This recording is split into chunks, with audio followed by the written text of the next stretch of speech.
ሰላም ሰላም ውድና የተከበራችሁ የዚህ ቲቪ ቤተሰቦች እንዴት ናችሁ? ሰላማችሁ ብዝት ትርፍርፍ ይበልልኝ። እኔ ጋር ሁሉ ሰላም እግዚአብሔር ይመስገን። አዶናይ ለምን ታሰረ፣ እንዴት ታሰረ የሚለውን መረጃ አንድ ባንድ ይዤላችሁ መጥቻለሁ። ይህም ቪዲዮ ላይክ፣ ሼር፣ ሰብስክራይብ አድርጉ።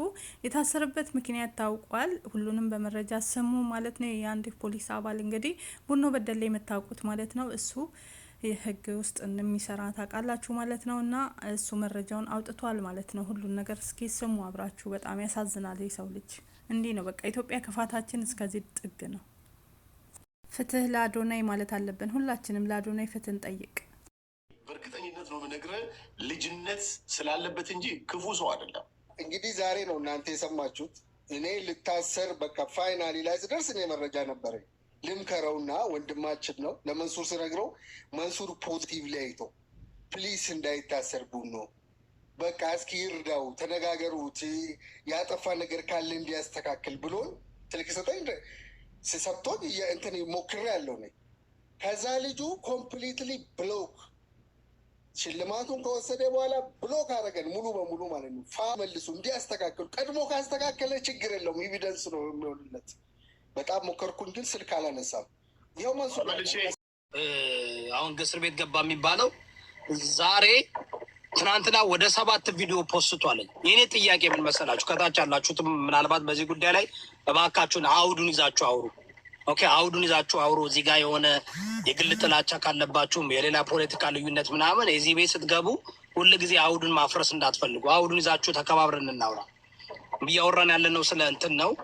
በዚህ ጉዳይ ላይ አሁን ሰምተሃል መንሱር፣ ሌሎችም እንግዲህ ይህ ልጅ ታስሯል እየተባለ ነው። ይቅርታ ጠይቆ ነበረ። ከአሁን በኋላ ሰገጤ አትበሉ። አጥኝ አውርዶታልኝ እሱም ቪዲዮ።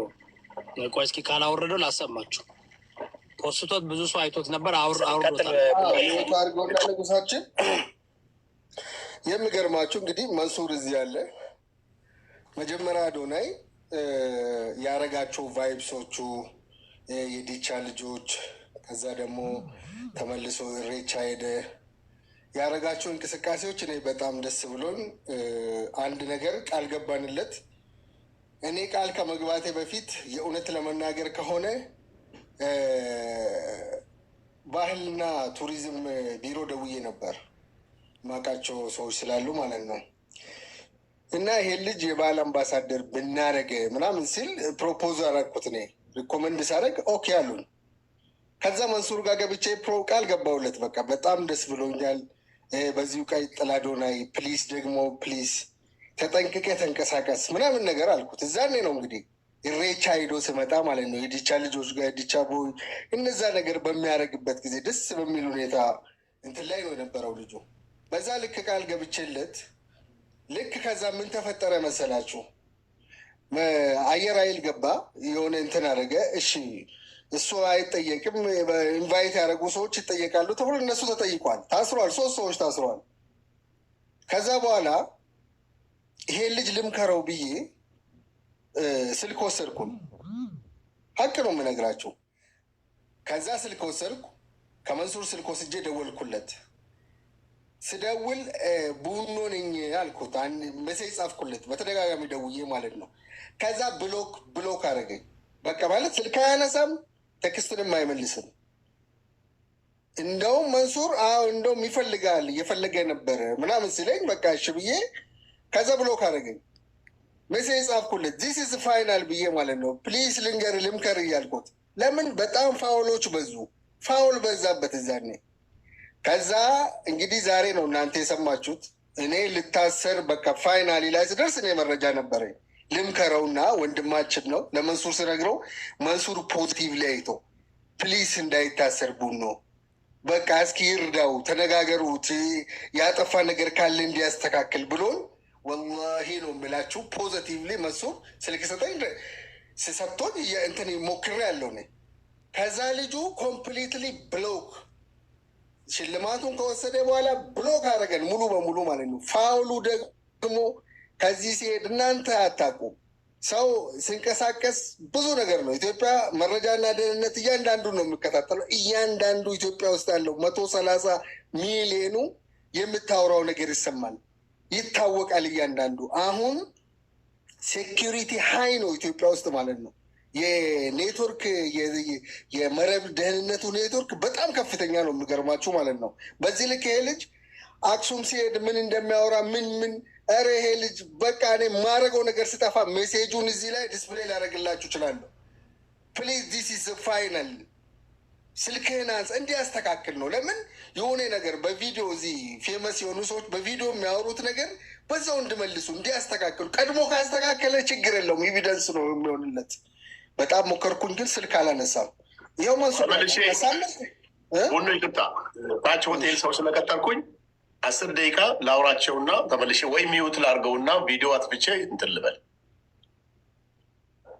እና መንሱር ማስረጃ ሊሆን ይችላል። ከ10 ቀን በፊት ነው። ይኸው መንሱር ቪዲዮ አጥፋ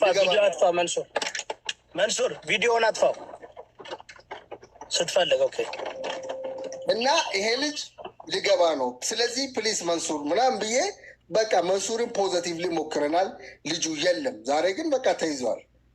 ስለዚህ በእንደዚህ አይነት ጊዜ ላይ ሁላችንም አሁንም ፈጣሪ ነገሩ በተረጋጋ ሁኔታ እንድታይለትና እንዲፈታ ነው የምንፈልገው።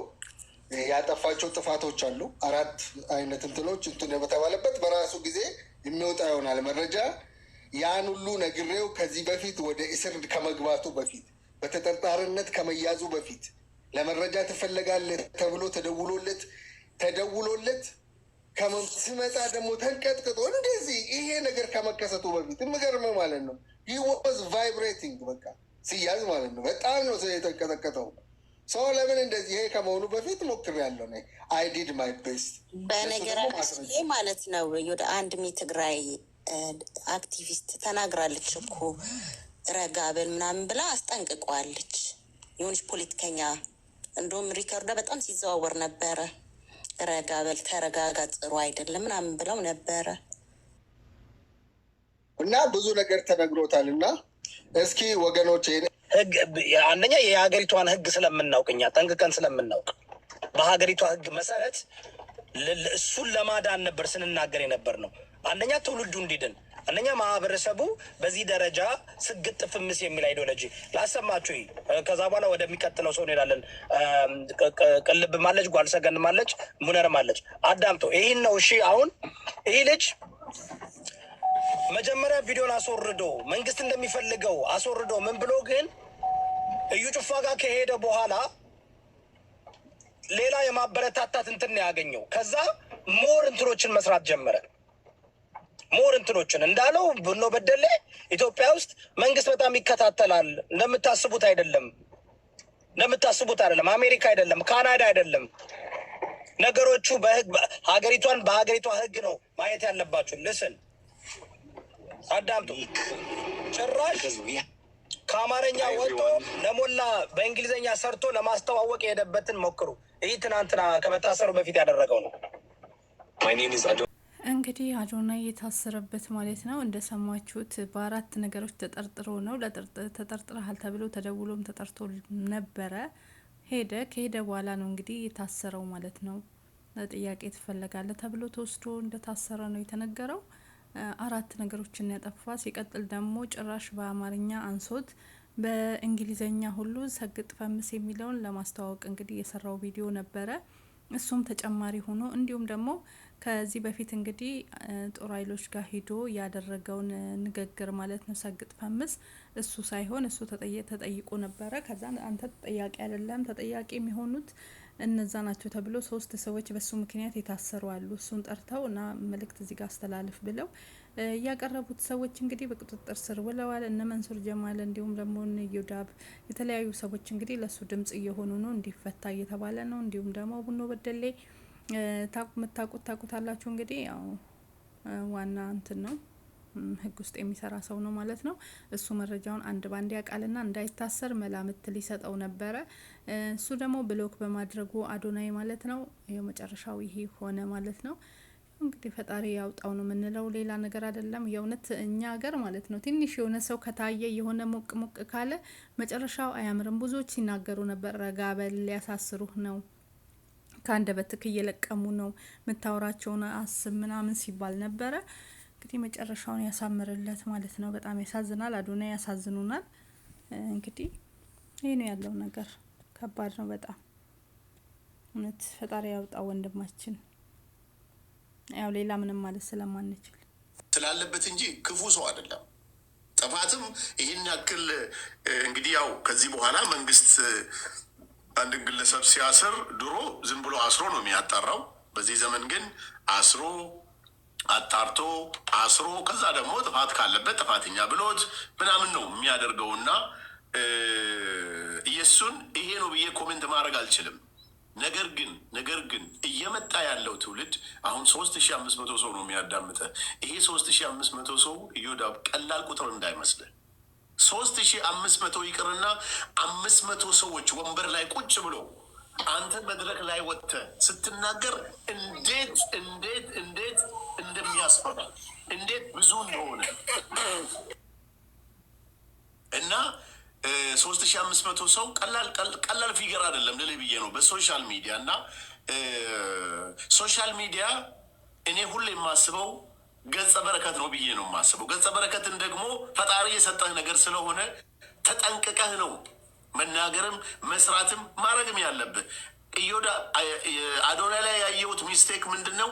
በእርግጠኝነት ነው የምነግርህ። በጣም ነጭ ልብ ያለው ቀና የሆነ ልጅ ግን ልጅ ነው፣ ወጣትነቱ አለበት። ይሄ አሁን የዛሬ ስንት ወር ጅቡቲ ሂጄ ነበር። አሁንም ያለሁት ውጭ ሀገር ነው። እኔ በእግሬ ወቅት ሳደርግ ኢትዮጵያ ላይ እኔ ከቤት ወጥቼ ትንሽ እንቅስቃሴ ሲጀምር ሄ መንሱር ይላል፣ ክላክስ ያደርግልሃል። መኪና ያለው መንገድ ላይ የሚመጣው ፎቶ ይነሳል ምናምን ይልሃል። አሁን እዚህ ሀገር ያለሁበት ቦታ ግን ሰው ዞር ብሎ አይም። የእኛ ሀገር የኢትዮጵያውያን ፌመስነት ከዛው ሀገር የወጣ ነገር አይደለም። ለምንም ደግሞ የሚጠቅም ነገር አይደለም። ማንም ዞር ብሎ አይም ከሀገር ስትወጣ። ምናልባት አዶናይ እኔ የማስበው ምንድን ነው፣ እኔ ከአንዴም ሁለቴ አግኝቼዋለሁ በአካል አብረን በልተናል፣ አብረን ጥጥተናል። ይሄ የልጅነት ነገር የወጣትነት ነገር እና ትንሽ የፎሎወርሱ ጉዳይም አዲስ ነገር ሆኖበታል።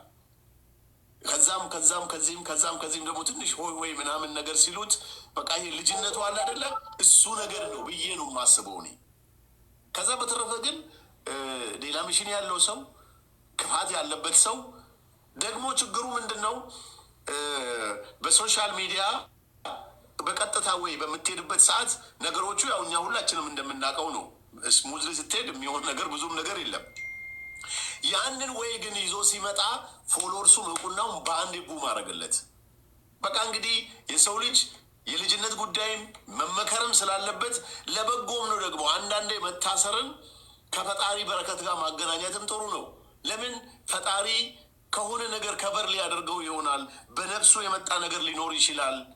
አደጋ የሚያስከትልበት ነገር ሊመጣ ይችላል ከዚህ በላይ።